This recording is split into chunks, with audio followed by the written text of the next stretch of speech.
Salut à tous et bienvenue dans cette nouvelle revue de portefeuille. Je sais que vous avez bien apprécié celle que j'avais fait il y a un certain temps. Alors petit rappel, ces revues de portefeuille, le but c'est pas de faire une leçon, c'est pas de dire à la personne qui a été super sympa, il m'a donné toutes les infos sur son portefeuille ou son patrimoine, pas de dire oui ça c'est bien, ça c'est pas bien, etc. C'est juste de peut-être faire des remarques éventuellement, mais aussi d'apprendre beaucoup. Là on a un portefeuille qui est vraiment intéressant. Pourquoi ? Parce que, alors je l'ai appelé Hans, c'est un prénom fictif, je l'ai appelé Hans parce qu'il est domicilié aujourd'hui en Allemagne, même s'il n'a pas spécialement un prénom allemand. Il a 35 ans, il travaille dans le secteur de la santé, mais il a fait des études de finance et ça se sent vraiment dans sa stratégie. On va voir ça. Mais l'intérêt, comme je le disais, c'est de comprendre sa philosophie, c'est de comprendre sa stratégie dans son ensemble parce que l'investissement, c'est très très personnel. C'est ce que j'explique dans mes masterclass. D'ailleurs, je montre ma manière d'investir, je partage ma checklist, je partage ma méthode, la manière de gérer mon portefeuille, mais après, chacun doit l'adapter. Et justement, puisque je parle des masterclass, je vous en avais parlé, une masterclass qui s'était super bien passée à Lyon. J'en ai refait une à Paris qui s'est remplie rapidement parce que je limite à 15 personnes, donc j'en ai rouvert 3 autres. J'ai pas fait de pub pour le moment, mais c'est déjà un peu rempli. Donc voilà, si vous êtes intéressé par une masterclass à Paris, à Lyon ou à Bordeaux, parce qu'après je vais stopper jusqu'à la fin de l'année, ou en tout cas jusqu'à octobre, et je tiens vraiment à limiter à 15 personnes, parce que le but de ces masterclass, c'est vraiment de faire du stock picking, d'apprendre la gestion de portefeuille, mais surtout comment choisir une bonne société. Donc on passe au travers de ma checklist, donc on étudie des sociétés, on discute, on dit mais pourquoi ci, pourquoi ça, parfois on n'est pas d'accord, donc c'est ça aussi qui fait l'intérêt. Donc c'est vraiment pas des conférences, c'est vraiment pour ça que je limite malheureusement ou heureusement à 15 personnes et que je veux pas en faire trop non plus. Donc voilà, Paris, Lyon, Bordeaux, vous verrez que les prix sont différents. Lyon est un petit peu moins cher que Paris et Bordeaux un peu moins cher que Lyon parce que ça dépend de la distance, de mon hébergement, etc. Donc voilà, je vous laisserai regarder, je mets tous les liens en description. Revenons maintenant à la stratégie de Hans. Alors lui il m'avait envoyé au départ et plus la peine de m'envoyer des nouveaux portefeuilles, j'en ai reçu trop. Déjà, j'avais dit à Hans, demain, ou je sais plus quand, je crois qu'en octobre, j'avais dit, demain, je revois ton portefeuille, est-ce que tu peux me répondre à ces questions-là ? Et puis finalement, je l'avais pas fait. Donc, je l'ai recontacté récemment. Il m'avait répondu à différentes questions, comme pour les premières revues de portefeuille, donc les critères d'achat, de vente, stratégie, risque, etc., plus un fichier Excel et plus un fichier DCF, puisqu'il utilise les discounted cash flow pour investir. Mais on va déjà partir sur ces critères d'achat. Donc je le lis. J'ai une approche de sélection en 2 temps. Tout d'abord, j'ai un filtre sommaire dans un global screener respectant les critères suivants. Et puis après, donc il a des critères plus précis. Un point sur les screeners. Moi, je suis un gros utilisateur des screeners, mais ce n'est pas ma seule source d'idées. Je prends des idées de plein d'endroits différents parce que je pense qu'en utilisant purement des screeners, on passe parfois à côté d'opportunités intéressantes. Et ce que je fais aussi quand j'utilise les screeners, alors déjà le screener, on le voit, et je pense qu'il a totalement raison, c'est une première étape. Après, il faut faire vraiment du stock picking sur ce qu'on a trouvé. Et le point que je trouve aussi important quand on utilise un stock screener, c'est parfois de faire varier nos critères. C'est que par exemple, lui, il dit capitalisation boursière minimum $1 milliard. J'évite au maximum les small caps, sauf si les perspectives de croissance sont valables. Et même s'il se positionne dessus, il va essayer de maintenir une pondération inférieure à 2%. Moi, j'applique le même principe. Donc, certaines fois, c'est 1 milliard, certaines fois, c'est 5 milliards. Enfin, j'aurais plutôt tendance à mettre 5 milliards, mais certaines fois, je descends à 1, certaines fois, je descends à 500 millions, juste pour voir, au cas où, s'il n'y a pas une capi de 800 millions, qui est pourtant intéressante. Ce serait dommage, juste parce qu'on s'est fixé un seuil à 1 milliard, de ne pas rentrer dans une boîte qui fait 800 millions. Ensuite, il prend comme critère un ROIC supérieur à 12%. Alors, le petit rappel, moi, j'utilise plutôt le ROE, donc le Return on Equity, donc c'est-à-dire le rendement des capitaux propres. Equity, c'est les capitaux propres, c'est la part des actionnaires, alors que là, c'est le Return on Invested Capital, c'est-à-dire pas seulement les capitaux propres des actionnaires, mais aussi les dettes des créanciers. Donc, en fait, ce n'est pas un rendement qui est le rendement de l'actionnaire, c'est un rendement sur la totalité du capital apporté, sur la totalité du financement apporté, donc à la fois par les actionnaires et par la dette. Donc, mécaniquement, j'ai envie de dire, le ROIC sera inférieur au ROE, puisque la dette est moins bien rémunérée que l'equity. Donc 12%, pourquoi pas on parle souvent d'un ROE supérieur à 15%, donc ROIC supérieur à 12%, pourquoi pas. Alors, secteur, j'exclus les financières. Les financières, c'est c'est ce qu'il faut faire en fait quand on utilise un stock screener. Pourquoi ? Parce que les financières n'ont pas les mêmes bilans, compte de résultats que les autres sociétés, enfin surtout le côté bilan.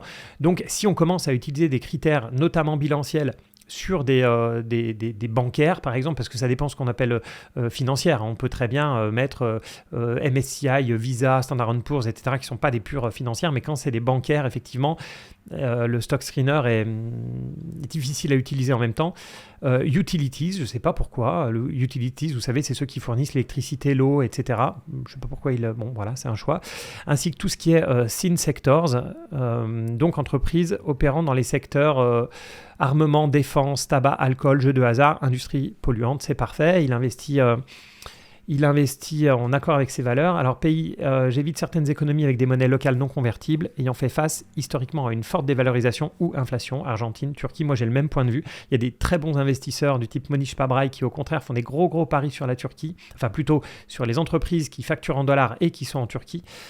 Ensuite, ratio dette sur EBITDA inférieur à 3. Donc ça, oui, c'est assez classique. C'est assez classique, ça veut dire qu'on peut rembourser, que si l'entreprise met tout son effort, tout son opérationnel pour rembourser sa dette, il rembourse en moins de 3 ans, c'est très bien. Et puis EBIT, une croissance annualisée sur 5 ans qui est croissant. Donc voilà, plutôt un minimum, on va dire, de croissance. Donc ça, c'est la première partie de son analyse, enfin plutôt qu'une analyse, c'est vraiment un filtre. Et ensuite, ensuite je procède au deep dive. Alors, analyse du bilan, compte de résultats et cash flow. Mon approche a évolué depuis que j'ai commencé à investir, mais en ce moment, j'essaie de me concentrer sur des entreprises leaders de leur marché, proposant des produits, services difficilement réplicables. Oui, c'est aussi ce que je vise. Après, lui, il va un peu... je vois Vertex Pharmaceutical, je ne connais pas spécialement cette boîte, ou ayant un avantage compétitif par rapport à leurs concurrents, exemple Nike, Google.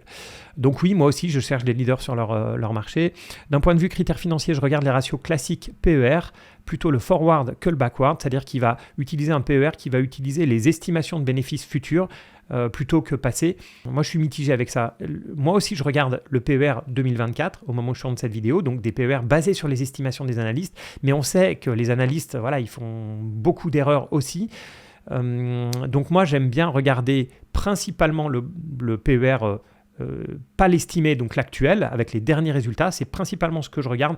Et puis, notamment sur les sociétés qui sont en forte croissance, effectivement, on peut regarder le PER 2024-2025, parce que sinon, on a tendance à ne jamais rentrer parce que c'est trop cher, et de regarder les PER 2024-2025, on se rend compte que parfois, on ne paye pas si cher que ça, mais je suis très méfiant sur les PER basés sur des estimations. Ensuite, il regarde price to cash flow, price earning growth, donc qui est le PER sur le taux de croissance, qui est très utilisé par Peter Lynch.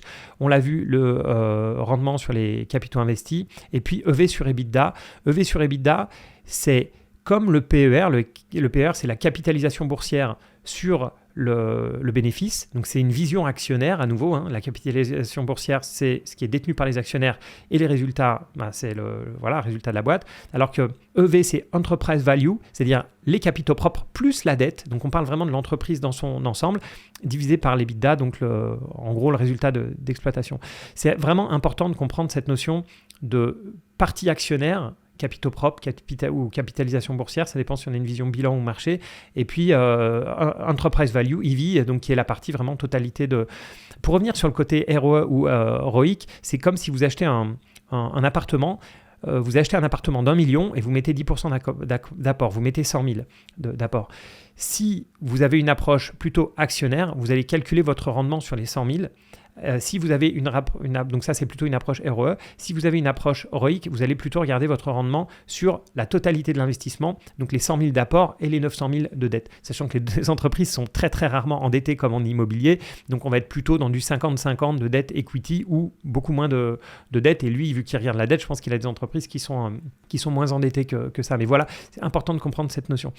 Donc ces entreprises devraient de préférence dégager des marges brutes, gross margin et opérationnelles EBIT supérieures à 50% et 20%. Bon, vous le savez si vous me suivez, moi c'est un énorme critère aussi pour moi les marges. Je regarde pas trop la marge brute, moi je regarde la marge opérationnelle et puis la marge nette quand même, parce qu'à la fin, c'est quand même ce qui nous intéresse, c'est le bénéfice net.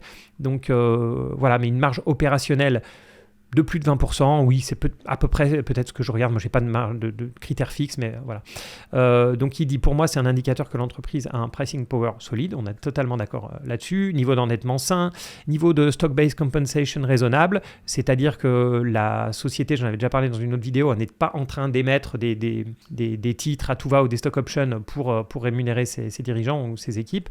Pas mal de critères qui me ressemblent, pas tous, mais quand même pas mal. Une remarque quand même, j'ai l'impression, donc dividende, c'est pas un critère de choix, etc. J'ai l'impression qu'il est quand même, et notamment parce qu'il a fait des études de finance, je pense, et qu'il maîtrise bien le domaine, c'est très très quantitatif. Et moi, avec les années, je suis passé de très très quantitatif à beaucoup de quantitatif pour fixer des bases et après beaucoup de management, moat, avantages compétitifs. Mais comme lui, il y a une partie, on est assez similaire sur toute une partie.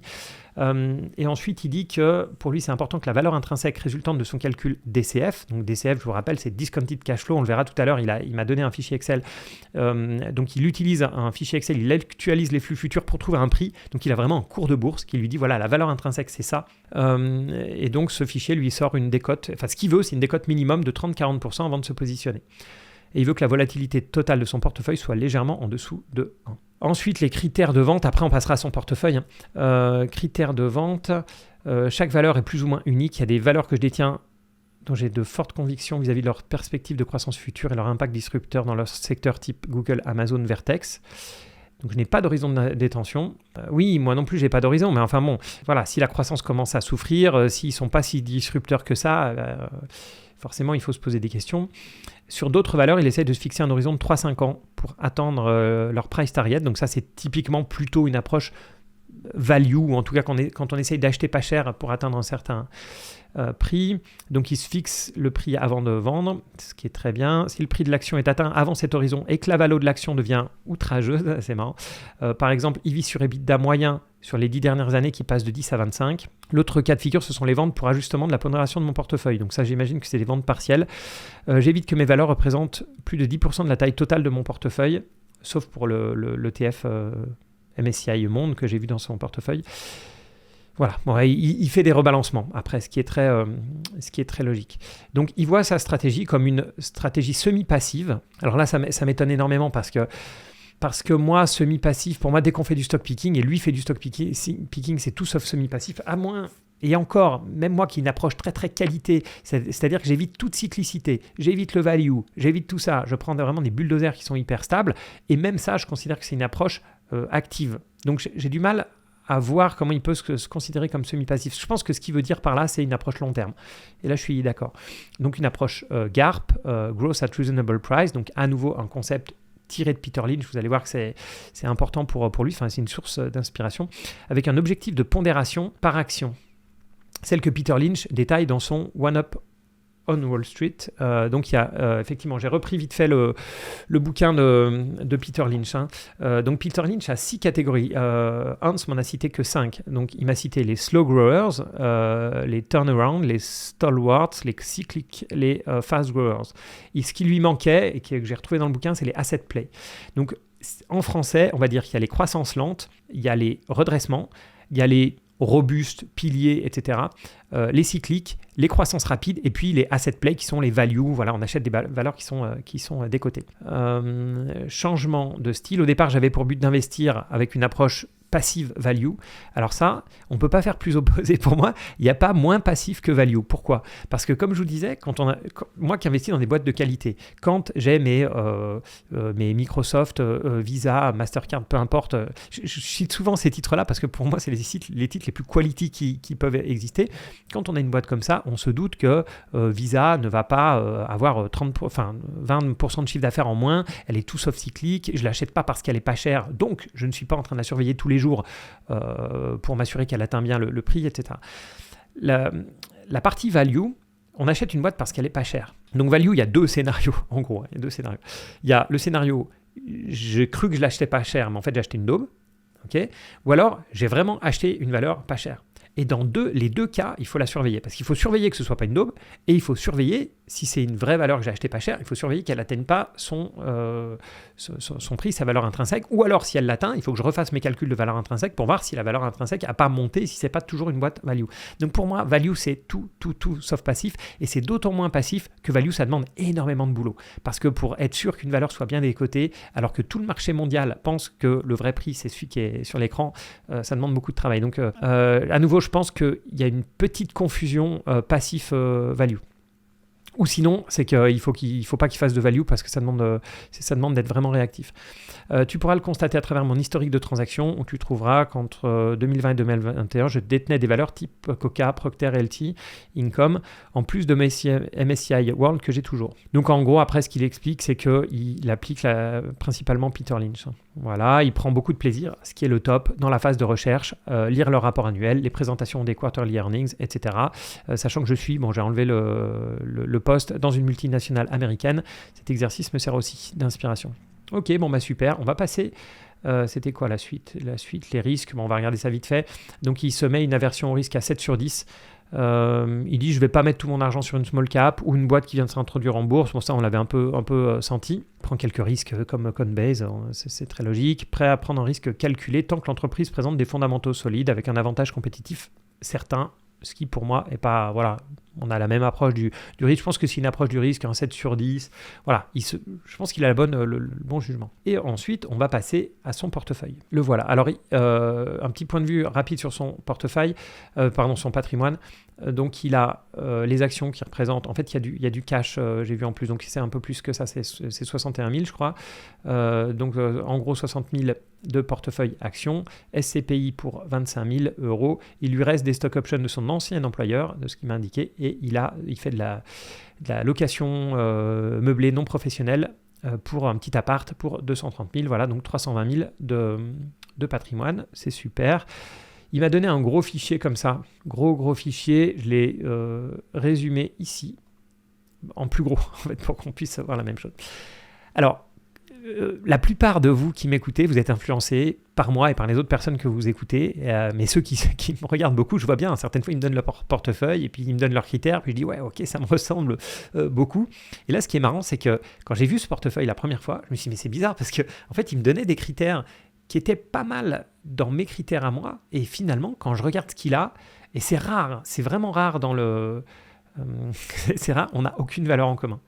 Aucune. Je pourrais en avoir, attention, je pourrais avoir du Apple, je pourrais potentiellement, enfin si j'ai de l'Alphabet, je retire ce que j'ai dit, on a Alphabet en commun, il y a des boîtes que je pourrais avoir. Mais je me suis dit, il y a plusieurs choses qui m'ont surpris. Déjà, il catégorise les actions basées sur Peter Lynch, ce qui est très bien. C'est bien parce que moi aussi, j'ai aussi un fichier Excel et moi aussi je mets value, growth, GARP, etc. en fonction, et quality évidemment, en fonction de ce que je recherche dans la boîte. Pourquoi ? C'est pour me rappeler aussi pourquoi je l'ai acheté. Certaines fois, je mets un petit mot sur pourquoi je l'ai acheté. Mais la philosophie de Peter Lynch, elle se focalise quand même sur certains types d'investissements, c'est-à-dire les valeurs les plus robustes ou les valeurs de très forte croissance. Et en fait, lui, la manière dont il l'interprète Peter Lynch, honnêtement, ça fait, je pense, 10 ans que je n'ai pas lu le bouquin de Peter Lynch, donc il faudrait que je le relise.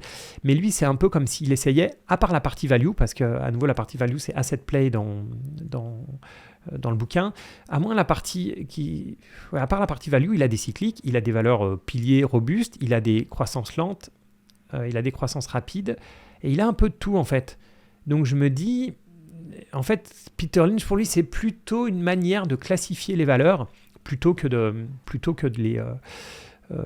se fixer en fait sur une catégorie. Et puis j'ai tiqué un petit peu. Je vais vous dire pourquoi j'ai tiqué. Parce que Micron, c'est une boîte que j'avais. Micron Technology, je l'avais parce que voilà, pas mal de personnes que je suis les Monish Pabrai, etc., qui en font une pub incroyable. Donc il y a quelques années, je l'avais. Et puis ce qui s'est passé avec Micron, c'est qu'elle s'est mise à faire des pertes. Et moi, boîte qui fait des pertes, je sors. J'ai vendu ma ligne sans aucun état d'âme. Donc je me suis dit, c'est bizarre, je sais que Micron perd de l'argent. Donc on regarde vite fait, Micron, Apple, AT&T, Lumentum, Vertex, etc. Et ce que j'ai fait, c'est que je suis allé faire un petit tour. Là, d'ailleurs, c'est la dernière que je suis allé voir, Warner. Donc Warner, c'est une de ses positions. Et qu'est-ce qu'on voit ? On voit que c'est une boîte qui perd de l'argent, qui a perdu de l'argent en 2022. Donc, elle perd de l'argent dès le résultat d'exploitation. Donc, elle a une marge d'exploitation négative en 2022. Les prévisions montrent une marge même un résultat négatif pour 2023. Et pourtant, il l'a en portefeuille. On va regarder Micron Technology. Donc, celle-ci, je le sais, puisque c'est une boîte que j'ai sortie pour cette raison. Compte de résultats. Voilà, Micron, c'est la même chose. C'est une boîte qui perd de l'argent. C'est une boîte qui a perdu 5,8 milliards en 2023 et avec encore des prévisions de pertes en 2024. Et donc encore des marges plus évidemment négatives par définition. Qu'est-ce qui m'a mis d'autre? J'ai vu Lumentum. Et cette fois-ci, la même chose. Je regarde les finances et qu'est-ce que je vois? Perte en 2023. Alors cette fois-ci, elle a une marge positive. Ok, mais n'empêche que la marge nette, il y a un résultat net qui est perdant. Donc quand il me dit qu'il regarde le return on invested capital, les marges, etc., ou même le PER, parce que dès qu'on est en perte, le PER ne marche plus, ou alors il est négatif. Qu'est-ce que j'ai vu d'autre? Il y avait AT&T dans ses plus grosses positions de mémoire, mais on va retourner voir ça après. AT&T, compte de résultat 2022, résultat de l'EBIT est déjà négatif au niveau de l'EBIT. C'est ça le truc, c'est que c'est pas négatif uniquement au niveau du résultat net.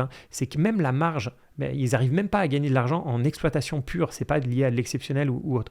Donc en 2022, perte de 4 milliards, 4 milliards 5, etc.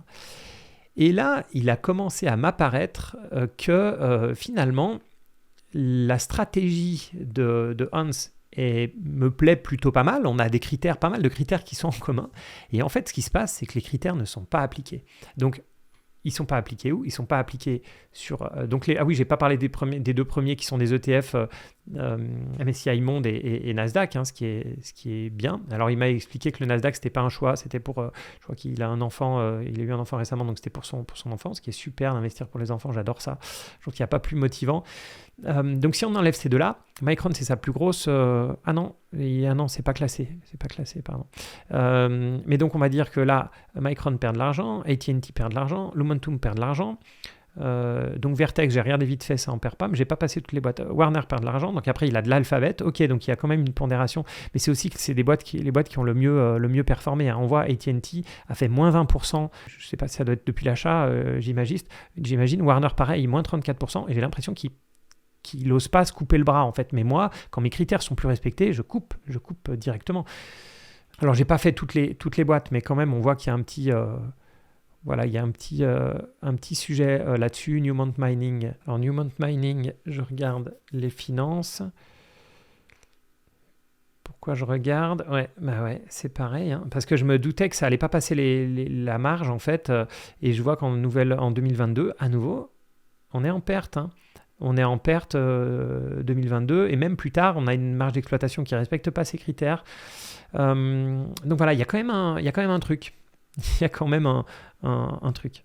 Alors pour revenir sur le côté positif, ce que je trouve vraiment bien, c'est que c'est un portefeuille qui est diversifié. Je trouve que le nombre de lignes correspond parfaitement. Et puis il a en tout cas les plus belles boîtes qui vont être peut-être des Vertex, peut-être des Alphabet, les plus grosses capitalisations. Donc je me dis, il y a de la logique derrière. J'aime bien le fait de classer comme ça par cyclique, turnaround, etc. parce qu'on sait exactement pourquoi on est dedans. Et puis après, peut-être qu'on peut, moi c'est ce que je ferais en tout cas, mettre plus d'argent sur les valeurs les plus robustes ou celles sur lesquelles on a la plus forte conviction, comme j'ai l'impression que lui sur Vertex, il a une grosse conviction, sur Crocs aussi.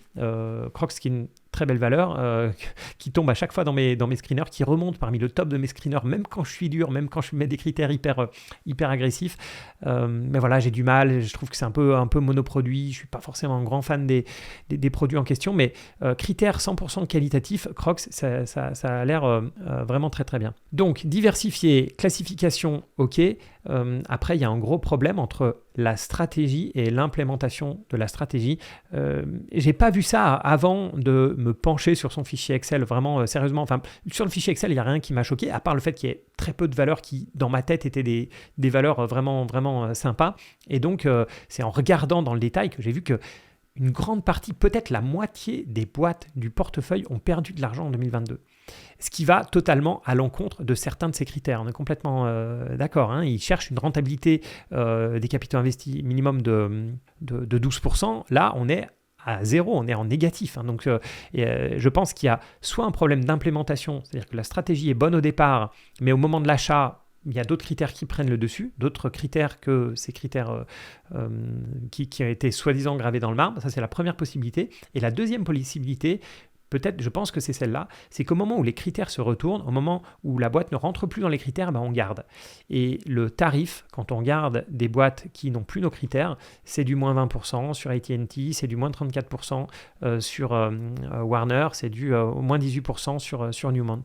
Et je pense que les boîtes qui ont le mieux performé sont des boîtes qui sont toujours dans les critères. Et c'est dommage parce que je pense qu'il aurait pu remplacer à temps ces boîtes-là par des boîtes beaucoup plus qualitatives. Alors certaines fois, comme Micron, il a quand même un gain dessus, hein, probablement dû à la date d'achat d'ailleurs, hein, parce qu'il a acheté à un moment où Micron devait rentrer dans ses critères, mais je pense qu'il serait mieux sorti s'il avait regardé les red flags et s'était rendu compte. Et ça, c'est peut-être aussi un problème de l'approche passive.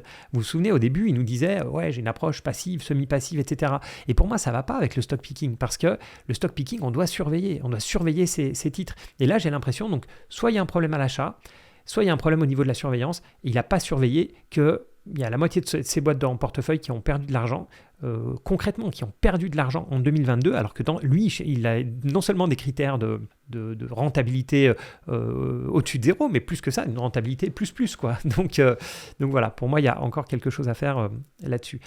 Et après, peut-être, il a une approche qui est très quantitative, et ça, on va le voir avec un autre fichier qui m'a donné le fichier DCF. Voilà, donc ça, c'est le fichier Excel DCF. Donc, je vous rappelle, DCF, c'est Discounted Cash Flow. C'est l'une des méthodes utilisées par les analystes financiers. C'est la première méthode, en fait, utilisée par les analystes financiers. Je n'aime pas du tout cette méthode. Je vais vous expliquer pourquoi. C'est pour ça que je ne regarde pas du tout les target price des analystes. La méthode en elle-même, elle est intellectuellement très satisfaisante. Pourquoi ? Parce que c'est tout simplement un calcul mathématique qui nous donne un chiffre, qui nous donne le cours de l'action, qui nous dit ça c'est la valeur intrinsèque de l'action. Alors son fichier, il date d'il y a longtemps, hein, mais donc il nous donnait une valeur intrinsèque de Crocs à 120. Et comment ça marche ? C'est très simple, c'est qu'on calcule la valeur de l'entreprise. Donc souvenez-vous, hein, il y a la capitalisation boursière, mais il y a aussi la valeur de l'entreprise au global qui inclut les dettes. Donc c'est ce qu'on fait, on va chercher cette valeur de l'entreprise, on va rajouter la trésorerie, la partie cash, on va enlever les dettes et on a la valeur de l'equity, on a la valeur de la capitalisation boursière, si vous voulez. Après on divise par le nombre de titres, j'imagine, et puis on obtient un prix. Donc comment c'est fait ce calcul ? C'est très simple, entre guillemets, c'est un calcul de VAN, de valeur actuelle nette. Donc on prend tous les flux futurs et puis on actualise ça à la valeur d'aujourd'hui. Donc il y a pas mal d'hypothèses qu'on met. Donc la première hypothèse, c'est des hypothèses de croissance. Donc on fait des hypothèses, lui il a fait sur 5 ans, moi je fais sur 10 ans. Donc là il a 5 années de croissance. Et après on calcule une valeur finale. C'est-à-dire qu'on va mettre un taux de croissance perpétuelle et on va calculer la valeur au-delà de l'année 28. Donc là, après, il va calculer la valeur des flux futurs de 2029 et au-delà. Le gros problème du DCF, je ne veux pas faire un cours sur le DCF, mais le gros problème du DCF, c'est que ça varie énormément en fonction des hypothèses qu'on a mis. Donc lui, déjà, je regarde un peu ces hypothèses, taxes, d'accord. Discount rate, donc ça, c'est le taux d'actualisation. Alors lui, il fait ça très bien, hein. Il utilise le taux moyen pondéré du capital, etc. Mais moi, je n'aime pas du tout ces approches-là. Moi, je mets un chiffre au jugé et même je mets plusieurs chiffres pour voir à quel point ça varie. Et là, il a mis un taux de croissance perpétuelle de 4%. Et c'est énorme en fait. Un taux de croissance perpétuelle, c'est vraiment fou. Ça veut dire que Crocs va continuer après 2029 à croître de 4% par an à l'infini. D'accord ? À l'infini. Donc, évidemment, quand vous passez... Alors moi, je mets 2% en général. Même sur du Apple ou autre, hein, je mets 2%. Et quand vous passez à 2%, la valeur du cours de bourse, la valeur intrinsèque, on était à 120, hein, ça passe à 94. Juste parce que je suis passé de 4 à... Voilà. Premier point. Deuxième point, le taux d'actualisation. Vous allez voir, si je mets 10... Là, on passe à 10%, on passe à 131. Vous voyez là, je passe à 8, on passe à 190. Je passe à 14, on passe à 73. Donc c'est tellement variable, ça varie tellement en fonction des paramètres qu'on fait, que moi j'utilise une autre méthode qui est vraiment celle que je vous conseille si vous voulez aller dans le détail du DCF. C'est ce que je fais, c'est un reverse DCF. C'est-à-dire que, alors il faudrait que j'aille voir le prix de Crocs, ça vaut 100 aujourd'hui. Voilà, donc Crocs vaut 100. Donc moi je vais chercher, alors je vais laisser son ancien taux d'actualisation, voilà. Je vais laisser peut-être 2%. Et en fait, ce qui est intéressant, alors je ne vais pas trafiquer trop son fichier Excel, hein, mais en gros, ce que je fais, je vais vous le dire, c'est que j'ajuste mon taux de croissance. Alors, je ne sais pas où il est son taux de croissance. Bon, bref, je ne vais pas rentrer dans les détails, mais j'ajuste le taux de croissance pour faire monter ici à 100. Et je me dis, le marché anticipe une croissance de, je dis n'importe quoi, 8% par an. Et je me dis, c'est logique ou c'est pas logique? Donc, j'utilise le reverse DCF, c'est que ce modèle va me dire, voilà ce qu'attend le marché en termes de croissance, et moi, après, je sais si j'attends une croissance supérieure ou inférieure. Et à l'époque où Tesla était vraiment sur des niveaux hallucinants, et quand on faisait un reverse DCF, on voyait que Tesla doit croître à X% pendant 50 ans, enfin des chiffres vraiment, vraiment très, très importants, vraiment presque délirants. Donc, voilà, à nouveau, on est dans une approche très scientifique, je comprends. Hans, c'est quelqu'un qui a fait des études de finance, qui bosse dans une multinationale américaine, il doit bien aimer des chiffres, il doit être sur des Excel toute la journée, ça se sent, ou en tout cas il aime ça. Et le problème, c'est qu'après on commence à prendre pour vérité en fait tout ce qu'il y a dans ces fichiers. Et je vais vous montrer autre chose que j'ai repéré aussi tout à l'heure en allant dans son portefeuille boursier, c'est qu'il nous a mis aussi ici une target price DCF. D'accord, donc c'est le petit calcul qu'il a fait. Sur Crocs, il avait quoi? Il a 129 maintenant. Et on peut... Alors, il avait, il me semble, calculé un petit... Alors, est-ce que c'est moi qui ai caché une colonne? Bon, peu importe. Mais ici, on voit que... donc, il a des expected returns qui sont calculés. Alors, attendez, je vais aller sur son fichier de départ. Hein. Je pense que ce sera plus simple. Alors, je vais juste rajouter vite fait... une petite colonne discount. En fait, je suis juste en train... Alors là, j'ai juste rajouté une petite colonne discount où je regarde le discount entre son prix d'achat qu'il m'a mis ici et puis le target price DCF pour voir s'il respecte sa règle. Et là, j'en reviens à la stratégie qui est bonne. Alors, je ne suis pas fan du DCF, mais lui s'est mis dans les critères. Je n'achète que quand on est à 30 ou 40% en dessous du prix. Et on voit que non, certaines fois, il a acheté au-dessus du prix. Certaines fois, effectivement, il a acheté avec un discount. Alors, pour moi, c'est pas grave parce que le prix qui est donné par le DCF, il est quasiment forcément faux. Mais voilà, il y a quand même un problème entre les critères de départ et puis ce qui est réellement acheté, ou bien, parce que là, je l'ai fait avec les prix d'achat, mais j'aurais tout à fait pu prendre aussi le prix actuel. Là, c'est encore pire, hein. C'est-à-dire qu'il y a pas mal d'entreprises qui sont au-dessus de son target cash flow. Pardon, ton target DCF. Donc voilà pour la situation du patrimoine de Hans et son portefeuille. Donc déjà, merci beaucoup d'avoir partagé autant de détails avec le fichier Excel, etc. C'est un petit peu plus long à commenter, mais c'est vraiment super. Voilà, donc la question que je vais lui poser, mais que je vais lui poser d'ailleurs concrètement par email, parce que malheureusement j'aurais dû lui demander avant, c'est pourquoi est-ce qu'il garde autant de sociétés qui ne respectent plus ces critères. Mais en tout cas, voilà, je trouve l'approche intéressante, approche Peter Lynch. Ça me donne envie de relire le bouquin de Peter Lynch pour voir s'il achète toutes les catégories ou s'il y en a qui met de côté en disant, voilà, moi je ne fais pas, je sais pas, d'asset play ou de turnaround, etc. On va finir par les sources qui sont utilisées par Hans pour investir. Alors, j'utilise un global screener, donc c'est Ticker Terminal. Un global screener, oui, c'est ça, Ticker Terminal. Ensuite, il utilise Market Screener Zone Bourse. Et il dit Market Screener, en fait, c'est la marque Zone Bourse en dehors de la France. Donc, aux US, en Allemagne, etc., ils utilisent Market Screener. Il utilise aussi Yahoo Finance, Datorama pour le portefeuille des super investors, le site d'Asvat Damodaran, donc voilà, super, c'est là peut-être où il a pris des fichiers de DCF, c'est vraiment le roi du DCF, Damodaran, le Financial Times, les sites des entreprises, bon, moi ça c'est après Zone Bourse, c'est ma ressource principale, et puis sec.gov, c'est là où il y a la base Edgar, où vous avez tous les documents des entreprises qui sont filés, en fait, qui sont... Voilà. Ensuite, YouTube, merci. Donc, il me regarde sur Zone Bourse et sur la chaîne que vous regardez. Et puis, Asvat Damodaran, pareil, il donne des cours incroyables. Hein. C'est un professeur à la New York Stern University, professeur en valorisation d'entreprise qui est au top. Bouquin Verniman, Peter Lynch, Ray Dalio et puis Nassim Taleb, Antifragile. C'est pas mon préféré de Nassim Taleb, mais en tout cas, voilà, même si j'ai une approche très différente de Nassim Taleb, je trouve qu'il est intéressant à lire. Données DCF, donc on l'a déjà vu, je t'ai mis un exemple de DCF pour Crocs. Pour les assumptions des forecasts, j'utilise un mélange, alors mince, je vois plus, est-ce que je peux, ah oui, j'utilise un mélange entre les prévisions des analystes, ouais, ça je suis pas fan, ce que j'arrive à tirer des rapports annuels ou ce que les dirigeants de l'entreprise communiquent. Ouais, c'est encore pire. Surtout sur les boîtes de croissance, ils vont jamais vous dire. Sur les boîtes de super croissance, là, ils vont toujours un peu pipoter. Pour le taux d'actualisation, j'ai fait mon calcul sur la base des données réelles d'endettement et de coût de capital de l'entreprise. Donc si l'entreprise a un cours volatile, le taux d'actualisation sera élevé.